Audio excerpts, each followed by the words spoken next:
former President Trump pulling ahead of Vice President Kamala Harris. Maybe a sign that her momentum has stalled. New York Times Sienna College poll shows Trump leading Harris by 1 point in this super tight race. And the new polls show Trump also remains popular with a 46% approval rating. That's big. Better than where he stood in either of his last two presidential campaigns. And this poll is being called one of Trump's most overlooked advantages. Voters see Trump as closer to the center than Harris.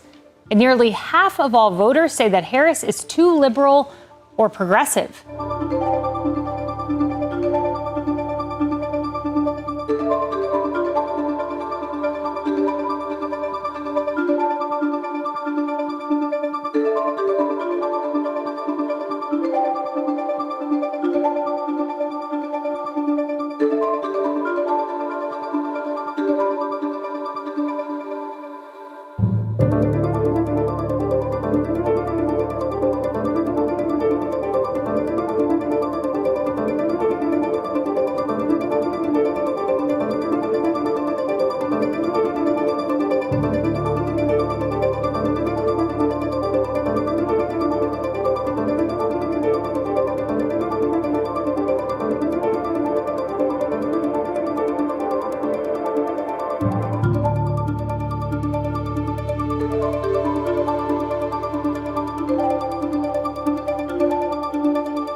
To the US now, because it seems like Donald Trump is clawing back the lead, at least in the New York Times latest national poll. This is a boost to the former president's campaign ahead of his debate with Kamala Harris, which will be Tuesday local time in the US, Wednesday morning our time. Look, the same survey showed that 28% of likely voters said they still needed to know more about Kamala Harris. Well, this is a bad sign for the Democratic candidate. Let's bring in now Sky News contributor Kosha Garda. Kosha, great to see you again. Look, Trump was ahead in the national polling, but not in the crucial swing states. So take us through what this means. So the momentum definitely seems to be picking up for him and in his favor, where it's only a couple of short weeks after the DNC where you would expect to see a bounce for Kamala, and it's all but dissipated. And for him also, just to step back and talk about the big picture, for him to be up even 1 point or 1 to 2 points in the national poll is dramatically higher than where he was at this exact point in 2020 and 2016, which is something important to remember, because Republican candidates are always behind in the national poll, but then they overperform with the Electoral College. So this is good news. He's in a very good position going into the debate.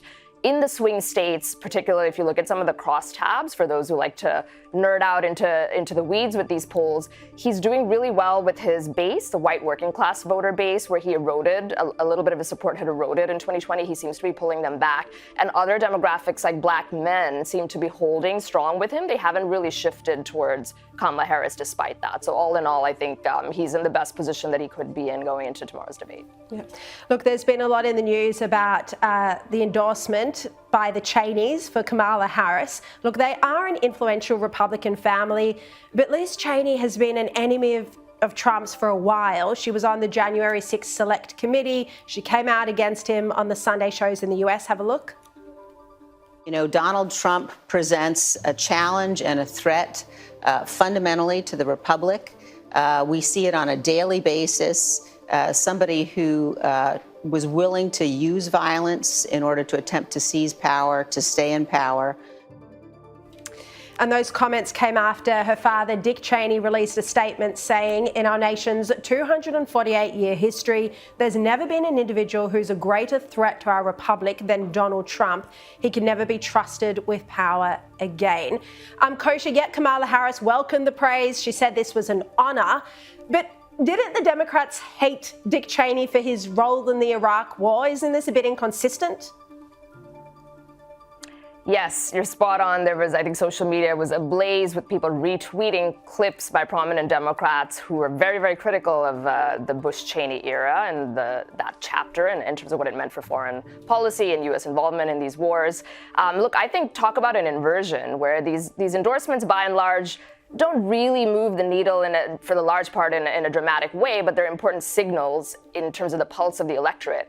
And now we're sitting at a time where Kennedy Democrats are for Trump and Bush-Cheney Republicans are for Harris, which is something that even 4 years ago might have been unfathomable for so many people. Yeah, insofar as, what this is going to do, it really depends on how much it's going to move the base. I don't think any of these endorsements are doing anything to change the minds of the base of either party.